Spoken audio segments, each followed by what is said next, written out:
Lots of power comes with lots of perks. Whether it's playing golf or retreating to the beach, both President Donald Trump and former President Joe Biden have taken full advantage of their preferred escapes. But these trips come with a hefty price tag, one that taxpayers are left to cover. President Trump's golf outings have already cost over $18 million in just 48 days. And during his first term, his trips to the fairway costed American taxpayers more than $150 million. Everyone deserves time off on the weekends, but if you are the commander-in-chief, it certainly comes with a hefty cost. Our next report takes you inside. U.S. President Donald Trump and former President Joe Biden both love their escapes. While President Trump hits the golf course, former President Biden preferred unwinding in Delaware. Now, while the pastimes sound nice and refreshing, they come with a cost. A cost that is making American taxpayers dish out millions. But which getaway is more expensive? Let's take a look. Trump's return to presidency brought back his love for golf. In just 48 days, the American leader has already played 13 times and has even spent a whopping $18 million on travel and security. The president's most outings happened at his West Palm Beach course near Mar-a-Lago, where he has played 10 times. 3 others took place at his Doral resort near Miami International Airport. Of course, security costs for these trips are staggering. During his first term, each Mar-a-Lago visit costed over $3 million in 2017. Trump's golf trips costed taxpayers $151.5 million in total. Adjusted for inflation, that number is staggeringly high today. Now, flying Air Force One isn't cheap either. Military C-17 cargo aircraft carry his motorcade. Armed police boats patrol the waters. A Coast Guard vessel stays stationed offshore, and explosive-sniffing dogs comb the grounds. After all of this is marked checked, that's when the president enters to swing his stick.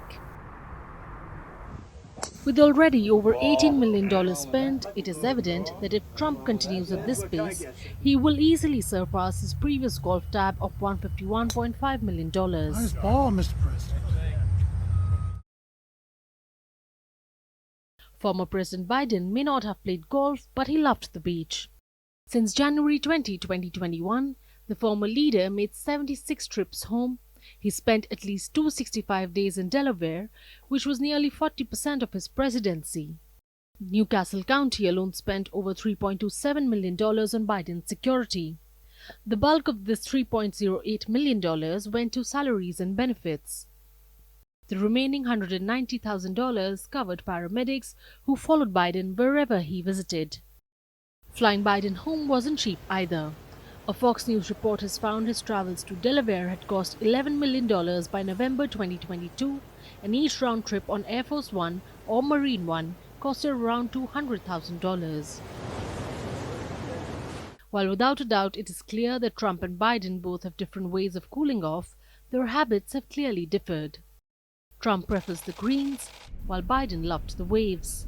However, while Trump's golf trips involved complex logistics, Biden's frequent flights also raked up costs. Washington offers plenty of perks.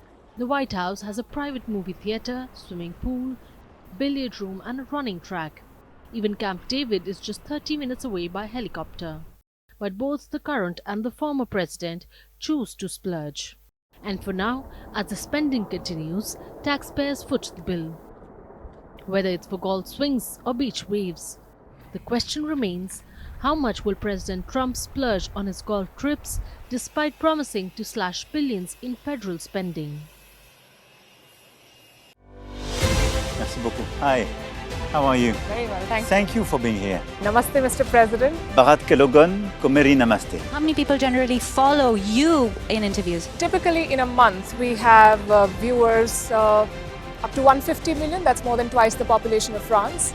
And in the last 2 years we had 3 billion viewers. So I say, Laurent, this is your chance to be famous. You're on Firstpost. One word to describe your equation with Prime Minister Modi. Amitié. As India and France work together, are you creating a new era of non-alignment in the technology space? India is a training superpower. 1 million engineers a year, more than all of Europe and the US combined. So we have that partnership. We have a partnership on the environment and the economy. We also have civilian nuclear programs, and that is something we've developed far beyond the France-India relationship. So we want to work together on AI.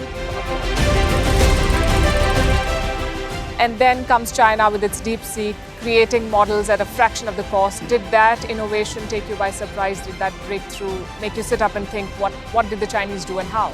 But what did DeepSeek do? They took everything that was already available from the last AI model, and then they recalibrated it. So are you going to ban Chinese AI in France? So we don't have this American approach of banning tech because of where it comes from.